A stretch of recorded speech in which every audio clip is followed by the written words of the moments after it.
Chers parents, chers enfants, moniteurs, monitrices, tuteurs, tutrices, nous vous disons shalom. C'est un réel plaisir pour nous de vous retrouver dans cette émission Leader de demain. La Bible nous avertit clairement dans 1 Corinthiens 15, le verset 33, les mauvaises compagnies corrompent les bonnes mœurs, et ce qui veut dire que l'entourage que nous choisissons joue un rôle déterminant dans notre avenir. Dans cette émission, nous serons avec un invité qui n'est plus à présenter et nous parlerons de comment les mauvaises compagnies peuvent-elles influencer notre vie et surtout comment nous éloigner de cette tueur de destinée. Je vous présente Monsieur David Anas Thiedré. Soyez les bienvenus. Merci, Kezia. Il est évangéliste missionnaire. Comment vous allez? Je vais bien chez toi. Et le ministère? On rend grâce à Dieu. C'est un plaisir d'être avec vous aujourd'hui. Le plaisir est partagé. Alors, monsieur, notre thème d'aujourd'hui, c'est les mauvaises compagnies des tueurs de destinée. Alors, monsieur Thiedré, quand on parle de mauvaises compagnies, on fait allusion à quoi? Merci, Sœur Kezia, pour cette opportunité. Je vous en prie. C'est une grâce de partager toujours ces conseils avec nos enfants et parents, histoire d'aider les familles à s'améliorer et à aller de l'avant, à glorifier le nom du Seigneur chaque jour. Le thème est important et évocateur, je l'aime bien et on peut apprendre beaucoup à partir de ce thème. Les mauvaises compagnies. Comme tu l'as cité dans 1 Corinthiens 15, le verset 33, les mauvaises compagnies corrompent les bonnes mœurs.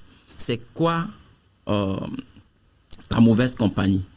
La mauvaise compagnie, ce sont des personnes qui influencent négativement votre vie, vos actions, votre pensée et vos valeurs. C'est tout ce qui peut vous aider à aller de l'avant. La mauvaise compagnie l'influence et de façon négative. Donc voilà un peu ce que nous pouvons dire sur la mauvaise compagnie de façon ramassée. Alors, quand on parle de destinée, qu'est-ce qu'on veut dire par là? La destinée, c'est le plan de Dieu pour notre vie. La destinée, c'est le but que vous avez pour votre vie. La destinée, c'est la mission que vous avez reçue. C'est ce pourquoi vous êtes ici-bas. La destinée, c'est comme un chemin tracé que nous voulons emprunter plutôt. La destinée, ce sont les potentiels que Dieu a mis en nous. C'est tout ce que Dieu a mis en nous pour notre marche ici-bas, pour la réussite de notre vie, pour pouvoir accomplir le plan qu'il a pour nous en nous envoyant ici-bas. C'est là notre destinée. La destinée, c'est cette chose-là qui nous conduit dans les pensées de Dieu. Donc, ça regroupe non seulement, comme je viens de le dire, non seulement c'est une mission, c'est un but que nous avons reçu, c'est également les potentiels que nous avons en nous. Donc, les talents, les aptitudes, les capacités, les dons que nous avons, tout ceci peut faire partie de notre destinée. Voilà. Merci. Alors, nous rentrons dans le vif du sujet. En quoi ou comment les mauvaises compagnies peuvent-elles nuire à la destinée d'un enfant de Dieu? Merci pour la question. J'ai plein de témoignages et j'ai vu beaucoup de choses où une mauvaise compagnie a détruit toute une vie. Quand même, je retiens quand même un bon souvenir d'un ami qui a failli aussi être victime de mauvaises compagnies, mais le Seigneur lui a fait grâce.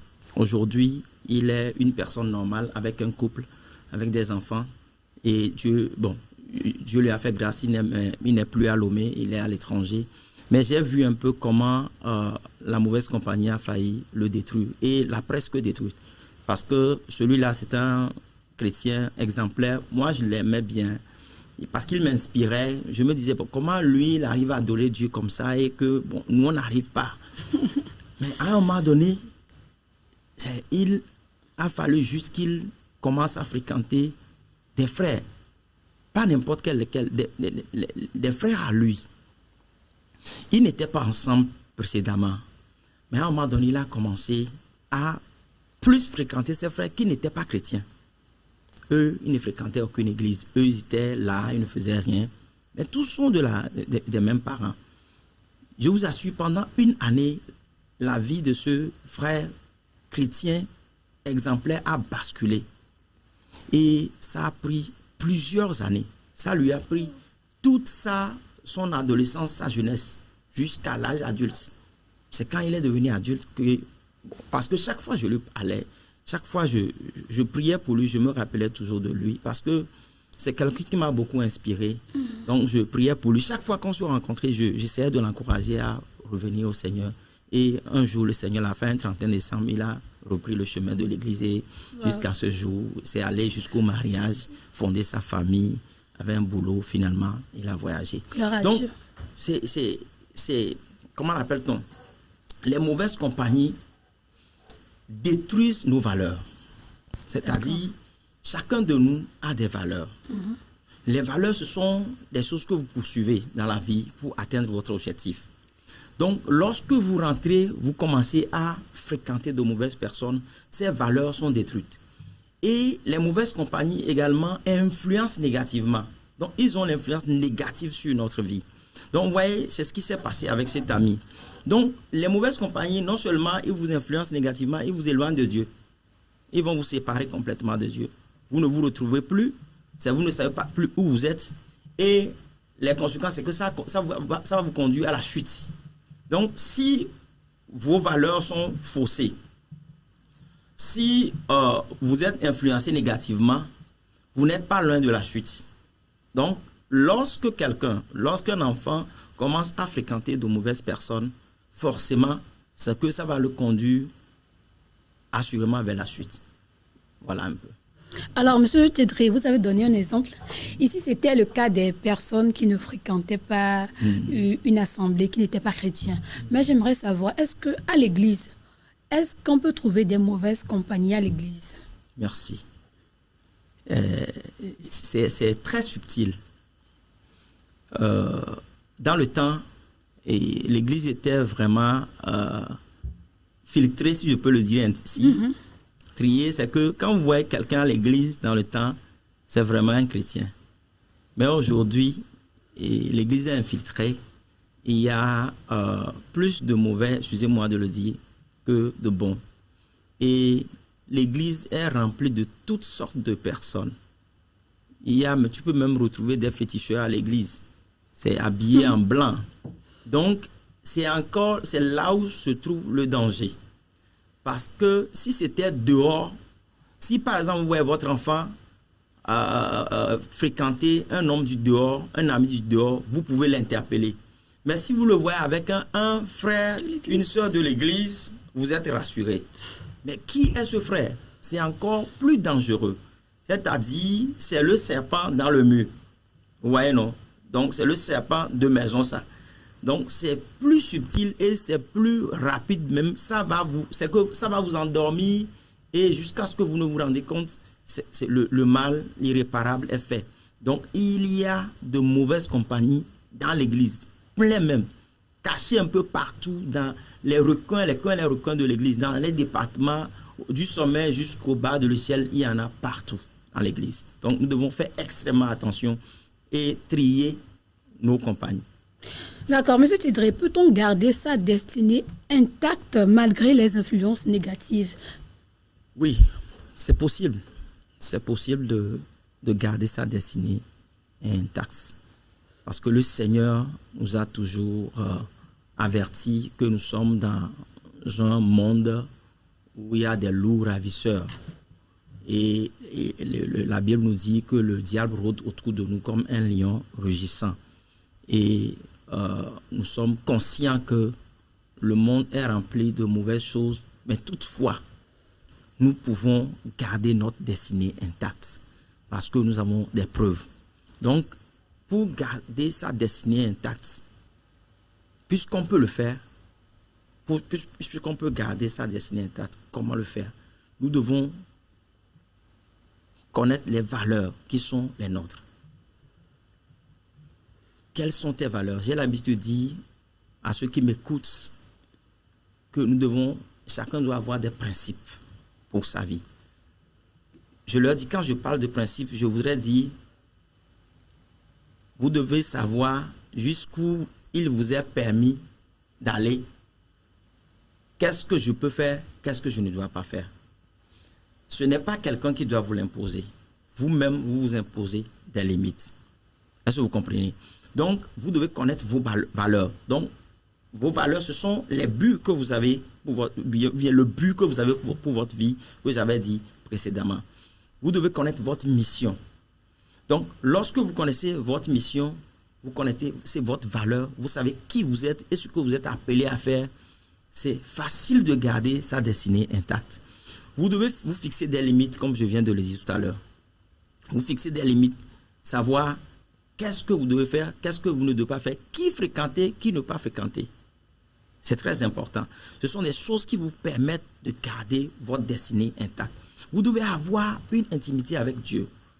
Lorsque vous créez une intimité avec Dieu, lorsque vous établissez une relation avec Dieu, je dis souvent aux nouveaux convertis, connaître Dieu, c'est établir une relation avec lui. Donc, lorsque vous avez une relation avec Dieu, plus la relation est intime, mieux vous le connaîtrez. Je donne cette illustration, je leur dis souvent. Supposons que vous êtes dans une cour commune. Il y a plusieurs personnes dans la cour. Il y a un voisin avec qui... Bonjour monsieur, bonjour madame. Ça s'arrête là. Donc, votre relation se limite à quoi?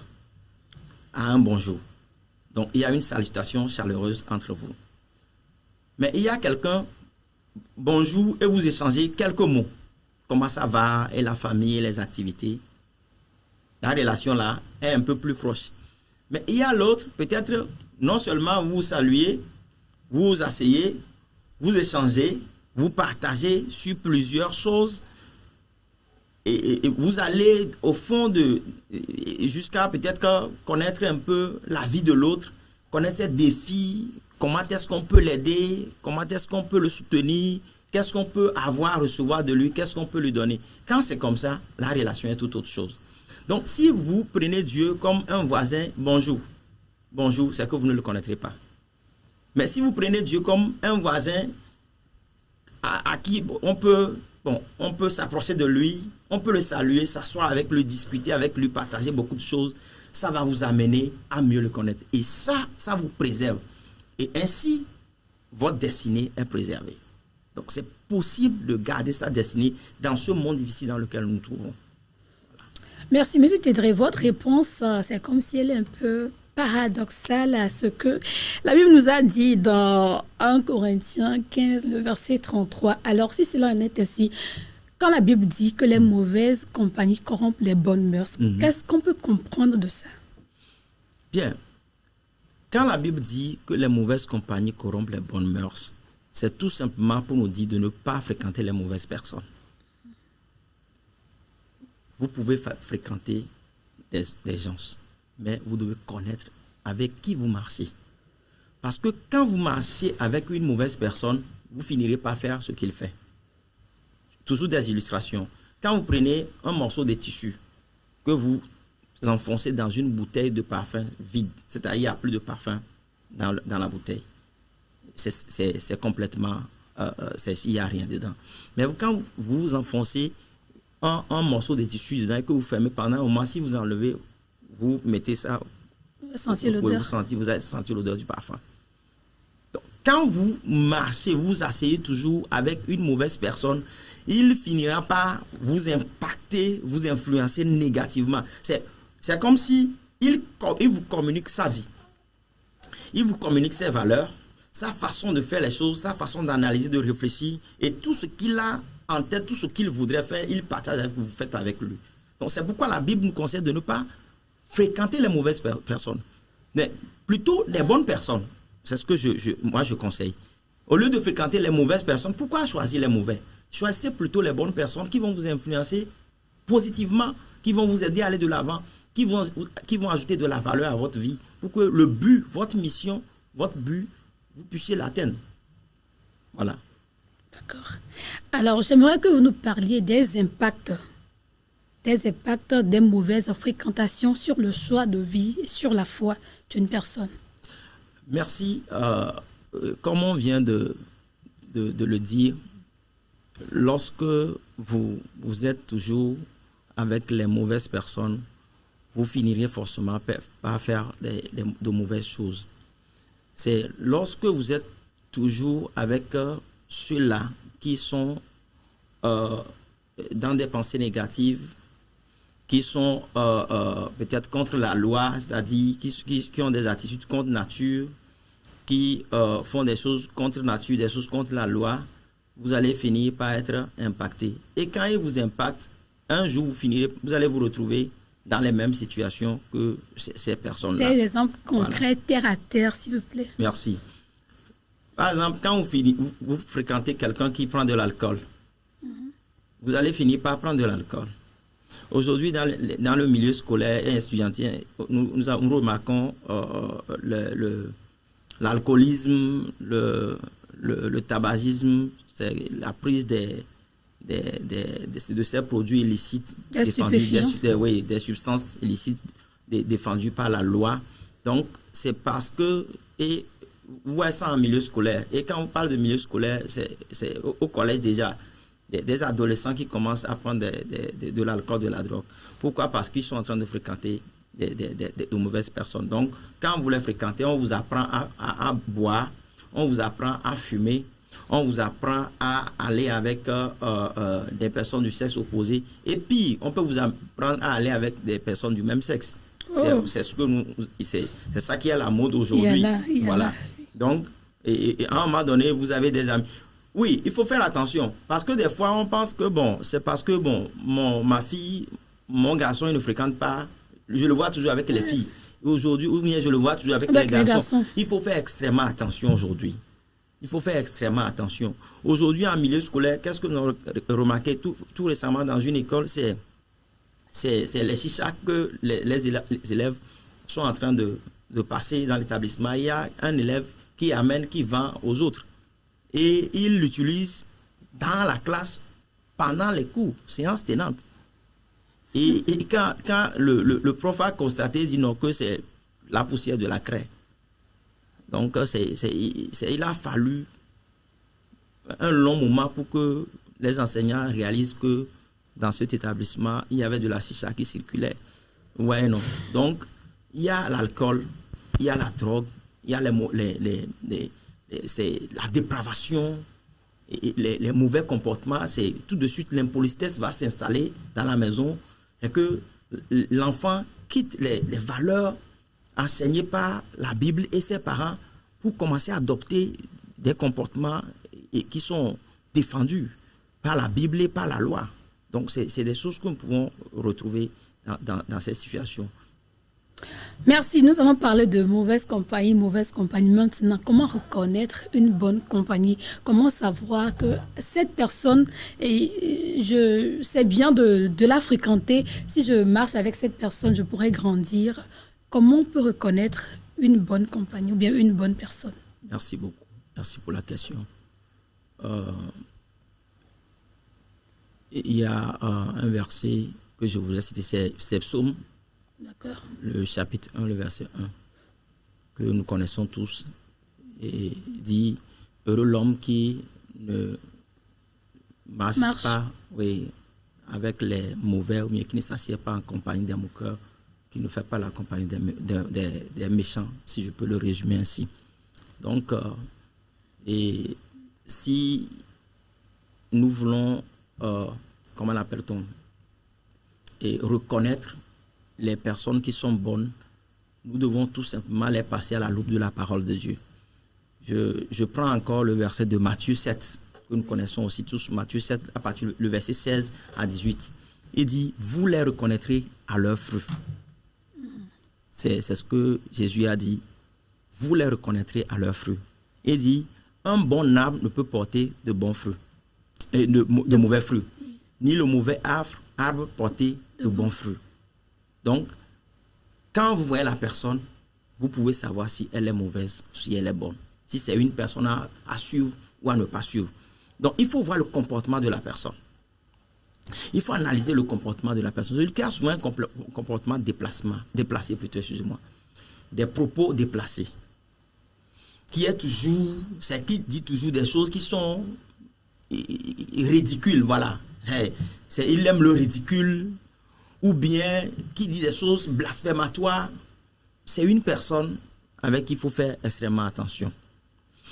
La deuxième chose, si vous remarquez que celui-là, il a toujours une influence négative sur votre vie, ou bien à chaque fois que vous essayez de faire ce qu'il fait, ou bien ce qu'il vous dit, ou bien vous voulez le copier, vous tombez en conflit avec vos parents, ou bien avec les principes bibliques, ou bien avec la loi, vous devez faire attention.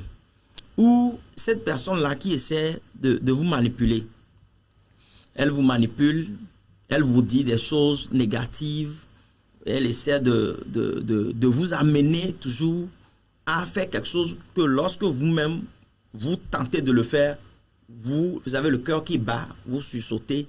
Donc, vous devez immédiatement commencer à s'éloigner, à vous éloigner de cette personne-là. Donc, analysez, comme la Bible a dit, vous les reconnaîtrez à leurs fruits. Celui-là qui vous donne ses conseils, celui-là que vous voulez suivre, qu'est-ce que lui produit comme fruit? Quel impact il a sur vous, bien sûr, son entourage? Quel témoignage il a dans sa famille, dans sa maison, dans sa famille, chez ses parents, si à l'école, peut-être si c'est un élève ou bien si c'est un apprenti, sur son lieu d'apprentissage? Quel témoignage il a? Quel impact il a? Quelle influence il a? Qu'est-ce qu'il fait souvent? Et quels résultats il en tire? Donc, tout ça là, ce sont des choses que vous devez toujours analyser avant de chercher à fréquenter une personne. Merci, nous arrivons presque à la fin de cette émission. Peut-être qu'il y a un enfant qui nous suit, un parent qui nous suit, qui se rend compte que son enfant est en train de suivre une personne qui n'est pas conseillée, ou bien en train de fréquenter une mauvaise personne, ou soit peut-être un enfant qui nous suit, qui se dit « Ah, je me retrouve dans ce qu'on dit ». Peut-être qu'il a déjà développé une dépendance, une addiction. Comment est-ce que cette personne-là peut s'éloigner de cette compagnie? Merci pour la question. Avant de rebondir sur cette question, je voudrais aussi ajouter quelque chose par rapport aux impacts négatifs que les mauvaises compagnies pourraient avoir sur notre vie. Donc, quand, comment l'appelle-t-on? Vous sentez que vous fréquentez quelqu'un, que vous commencez à perdre vos motivations. Parce que je l'ai dit tout à l'heure, Dieu nous a créés avec des talents, des aptitudes, des potentialités, des dons. Et vous avez l'habitude d'exercer déjà vos dons, ou bien vous avez l'habitude de faire certaines choses, et que depuis que vous avez commencé à fréquenter quelqu'un, vous vous rendez compte que vous vous éloignez petit à petit de ces choses-là. Vous devez commencer à faire attention. Parce que forcément, celui-là que vous fréquentez, il vous démotive. Peut-être que, je donne un exemple, peut-être que vous avez l'habitude d'aller à l'église à l'heure, ou bien de participer au programme de la semaine, aux activités de l'église, et que peut-être il y a un ami, depuis que vous avez commencé à le fréquenter, il vous dissuade, il vous décourage. Il dit, bon, qu'est-ce que tu vas aller faire? Il faut laisser tomber ça. Donc, quand vous remarquez ça, vous devez commencer à faire attention. Donc, ça veut dire que celui-là, il a commencé à vous influencer négativement. Voilà. Alors, quel conseil nous pouvons donner aux enfants, n'est-ce pas, et aux parents? Aux enfants, premièrement, je voudrais leur dire de noter le verset que vous avez donné en introduction. Bien avant les conseils, M. Tchédré, comment s'éloigner de ces fréquentations-là? Ok, merci de me ramener dans la question. Comment s'éloigner de ces mauvaises personnes? Oui. Si vous voulez vous éloigner d'une mauvaise personne, ou bien vous voulez laisser une mauvaise chose, il faut choisir le côté négatif ou bien l'autre côté. C'est-à-dire, choisissez plutôt le côté opposé, les bonnes personnes. Vous devez développer une relation avec Dieu, comme je l'avais dit précédemment. Vous devez méditer souvent la parole de Dieu. Vous devez toujours écouter vos parents, si vous êtes enfant. Vous devez écouter vos parents. Vous devez toujours mettre en pratique la parole de Dieu. Tout ce qu'on nous enseigne à l'église, dans nos classes, de jeunes, d'adolescents dans nos classes enfantines, nous devons toujours les mettre en pratique. Et aux parents, je l'avais dit dans une dernière émission, nous devons tous suivre nos enfants et nous impliquer dans tout ce qu'ils font. Nous devons être leurs amis. Parce que l'ami, il dit ses secrets à son ami. Est-ce que vous comprenez? Et l'ami, il est ami en tout temps. Comme Proverbe 17 l'a dit. L'ami, il est ami en tout temps. Dans les temps difficiles, ce monde, un frère. Oui. Donc, nous devons être des amis de nos enfants. Nous devons toujours... il faut que nos enfants... comment l'appelle-t-on?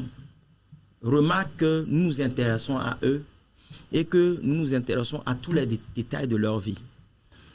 Le problème, c'est que souvent, nous pensons que quand nous donnons le petit déjeuner, nous pourvoyons peut-être à la scolarité. Nous avons donné les fournitures scolaires. Donc, nous avons... C'est tout. Oui, c'est tout. Bon, et nous laissons tout le reste. Donc, les enfants sont laissés pour compte et se débrouillent et leurs conseillers sont leurs amis. Et maintenant, qui sont leurs amis? Est-ce de bons amis ou bien de mauvais? Nous l'ignorons. Nous ne connaissons même pas les amis de nos enfants.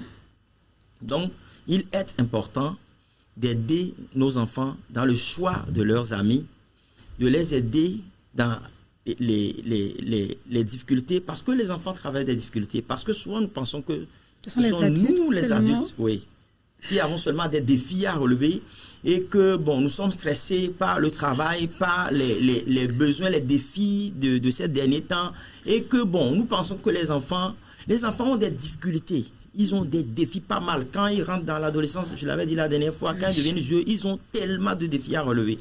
Le choix, surtout le choix des amis, le choix de l'adoration, le choix, comment l'appelle-t-on, de la foi. À un moment donné, l'enfant commence à se poser des questions. Il voit ses amis qui fréquentent peut-être une autre église ou bien qui sont dans une autre obédience, dans une autre confession. Mais il se demande, ben, est-ce que la mienne est meilleure ou bien c'est ce que les amis font qui est meilleur? Donc, on est un peu mélangé. Donc, on a des défis face même à la musique qu'il faut écouter, qu'il faut jouer. On a des défis quand on voit des amis qui prennent des choses qui sont à la mode. Ils disent, bon, c'est la mode, tout le monde le fait. Donc, bon, est-ce que je dois le faire? Est-ce que je ne dois pas le faire? Est-ce que c'est moi qui suis bête? C'est moi qui suis... un loser ou bien qui soit hors jeu ou bien ce sont mes amis. Ce sont des défis. Ce sont des défis. Et il faudrait écouter les enfants, échanger avec eux, les accompagner, les suivre et passer du temps avec eux dans des causeries. Quand vous causez avec les enfants, vous découvrez qui ils sont, ce qu'ils pensent, ce qu'ils ont vu au cours de la journée, ce qu'ils traversent. C'est pendant ces moments que vous pouvez le faire. Donc, il est important que les parents soient aux côtés de leurs enfants. Les défis sont de taille, les temps sont difficiles, mais nous n'allons pas négliger nos enfants. Merci, M. Thiedré. La question de la relation parents et enfants est encore revenue aujourd'hui. Nous l'avions énoncé l'autre fois. Je pense que nous allons vous inviter une prochaine fois pour vraiment en discuter parce que c'est un défi aujourd'hui pour les parents. Alors, nous arrivons presque à la fin de cette émission. Vos conseils à l'endroit des enfants, des parents, des tuteurs. Merci. J'avais anticipé en commençant à donner des conseils. Bien, merci Kezia. Si je dois donner des conseils à nos enfants, à nos jeunes, à nos adolescents, je leur dirais de choisir le Seigneur comme ami. Et s'ils sont confus dans le choix de leurs amis, s'ils ont des difficultés à choisir un ami, de commencer par le Seigneur Jésus. Et le Seigneur Jésus va les orienter dans leur choix. Et d'analyser et d'étudier ceux-là avec qui ils veulent marcher. Et de voir si ceux-là ont un bon témoignage. Il y a des fois, ce ne sont pas des amis de leur âge. Ce sont des amis âgés qui cherchent à les détourner. Quand vous suivez un peu, vous écoutez un peu quand je venais ici, une idée m'est venue. Quand vous allez à la prison civile de Lomé, ce sont des adultes. Est-ce que vous comprenez? Ce sont des adultes qui sont là. Et ce sont des adultes qui sont souvent en contradiction avec la loi. Est-ce que vous comprenez? Oui. Donc, ce n'est pas parce que forcément la personne est adulte que c'est une bonne personne. Donc, que ce soit un adulte, que ce soit un enfant de ton âge, il faut toujours voir quel témoignage cette personne a. Il faut toujours analyser sa vie et voir, lui, quand il se comporte, quand il vit comme ça, qu'est-ce qu'il gagne? Et quand moi je le suis, quand je deviens son ami, qu'est-ce que j'y gagne? Qu'est-ce que je peux recevoir, je peux tirer de cette personne qui peut m'aider à aller de l'avant, qui peut m'aider à atteindre mes objectifs, qui peut m'aider à accomplir ma mission ou bien ma destinée, le plan de Dieu pour ma vie. Parce que votre destinée, vous n'allez pas l'accomplir avec n'importe qui. Votre destinée, vous allez l'accomplir avec celui-là que Dieu a mis sur votre chemin. Et c'est pourquoi, pour identifier ceux-là que Dieu met sur votre chemin, il faudrait être proche de Dieu. Et aux parents, comme je viens de le dire tantôt, soyons à l'écoute de nos enfants. Suivons nos enfants dans les plus petits détails de leur vie. Je dis souvent, quand vous voyez un élève qui arrive à l'école avec son devoir de maison traité, vous comprendrez en même temps de quelle maison est sorti cet enfant. Et qui sont ses parents. Quand vous voyez un enfant qui sort de sa maison bien habillé, et vous voyez que tout est bien arrangé, vous voyez son sac à dos, vous voyez ses fournitures et tout, vous déterminez en même temps ses parents, ceux qui sont ses tuteurs. Est-ce que vous voyez? Donc, pour que nos enfants soient de bons témoignages, pour qu'ils impactent la société, pour qu'ils élèvent notre nom, il va falloir que nous soyons à leur côté. Merci. Merci, nous sommes pratiquement à la fin de cette émission. Dis-moi qui tu fréquentes, je te dirai qui tu es. C'est une parabole que nous connaissons tous. Alors, le choix de vos amis détermine votre vie, influence votre avenir. Alors, chers enfants, choisissez bien vos amis. Assurez-vous qu'ils partagent les mêmes valeurs chrétiennes que vous. Et chers parents, ne laissez pas vos enfants à eux-mêmes. Aidez-les à être affermis dans la foi et Dieu fera le reste. Nous vous disons à la prochaine. Au revoir.